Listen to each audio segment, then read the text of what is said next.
Alam mo yung pakiramdam na bigla ka bumalik sa dating ikaw, pero dala mo na lahat ng feeling ko nung umattend ako ng 25 years reunion namin. So, ito yung title. Vintage Batch 2001, Silver Edition. 25 years of being awesome. Actually, kahapon yun nangyari, And, sinuot ko ulit itong dami na to para sa video na ito. Dahil wala, gusto ko lang habang nagsasalita ako, ay, yung pala yung uniform namin nung 25 years namin reunion. Hindi ako masyado nakapag-video during the event kasi may banda maingay. Siyempre, tapos may kwentuhan. Sabay-sabay pa yung kwentuhan. May kausap dito, tapos may darating, di ba, ganun mga reunion. So, halos lahat gusto mag-catch up. Mas maganda kasi mag-usap talaga ng personal. Kaya nga naisip ko mag-video para ikwento na lang ito sa'yo. Parang coffee talk lang tayo lagi. Ganito naman ako lagi, di ba, nagkukwento kasama ang kape.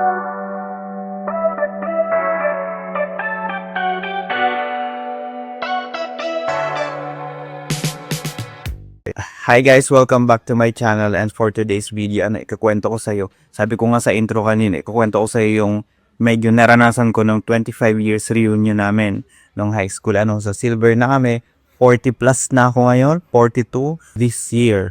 Since ang birthday ko ay November pa, and uploading ko ngayong April, so matagal pa. Pero ngayon 2026, 42 na. So ito na nga, bago yung reunion, ramdam mo yung excitement. May mga GC, guys, attend kayo ng ganito, guys, meron tayong ganito, di ba? Hindi ko nga maalala, parang may nagsan pa ng mga lumang picture. Ito tayo nung high school, barkada natin, mga ganyan. Tapos naaalala bigla yung mga crush noon. At doon na-realize ko ba, 25 years na talaga. And habang papunta ako sa reunion, iba yung feeling ko. Hindi naman kaba, hindi rin excitement lang. Parang halo-halong emosyon. Kasi iniisip ko, ano na kaya itsura nila nun? Lalo na yung hindi ko talaga nakikita. Hindi ko rin friends sa Facebook. Makikilala pa kaya nila ako?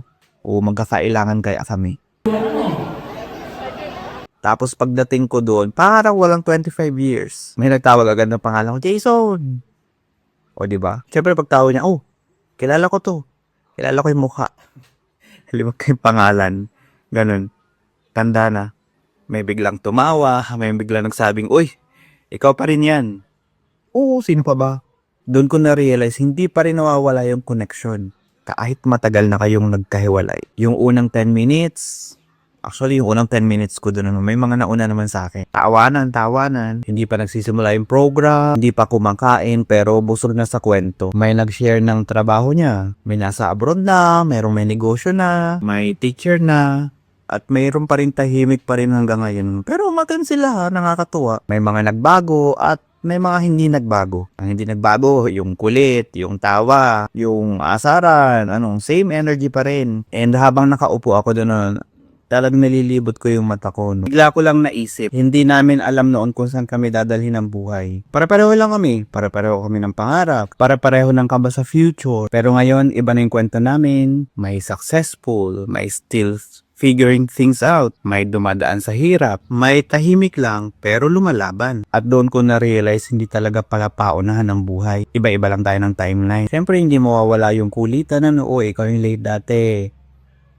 Hoy, crush mo si mga ganon. At ang masaya doon, tinatanggap namin ang lahat. Wala nang denial, wala nang pa-impress. Kasi after 25 years, wala ka na kailangang patunayan. Gusto mo na lamang tumawa, mag-reminisce, at magpasalamat. May counting moment lang ng katahimikan kasi syempre napag-uusapan yung mga batchmate mo, classmate mo na hindi na umabot ng 25 years. Kasi wala na sila. Hindi na talaga umabot. At doon mo mararamdaman na hindi lang pala reunion to. Reminder din ito na habang nandito pa tayo, mag-reconnect tayo. Magkita tayo, magpasalamat tayo. Kasi hindi natin alam kung kailan ulit. And sa mga ganyang bagay, syempre laging may program. Sa reunion, lagi may program. May sharing, may counting games. May recognition ng mga dati naming teachers. Pero ang pinakang tumatak sa akin, hindi yung mismong program. Yung mga usap-usapan sa gilid, yung mga kwentuhan habang kumakain. Yung mga small group, yung tropa-tropa na nagre-reconnect talaga. Yung hindi pa friends sa Facebook after so many years. Wala pang connection talaga. Yun, nagkukwento-kwentuhan talaga doon. Meron nga yung nag-add sa akin kagabi. Add friend, accept. Katabi lang yun na after 25 years, diba? So, sa ganung mga sitwasyon, makikita mo yung tunay na reunion. Kasi reunion naman hindi kailangan formal masyado, no? Dapat genuine lang. Kwentuhan kayo kasi reunion. Walang yabangan. Kwentuhan lang. Alam mo, yung napansin ko, noon, classmates lang kami. Ngayon, magkakakilala na ulit kami bilang adults naman. Hindi na lang section mate, hindi na lang schoolmate, may kwento na ang bawat isa at mas may respeto na. Kasi alam mo, lahat dumadaan sa sariling laban. Ito pa pala, pinaka best part dito yung group of photo. Pero actually, since lahat naman kami may mga cellphone at may mga camera yung cellphone, parang walang tigil yung pag-flash ng picture dito, picture dun.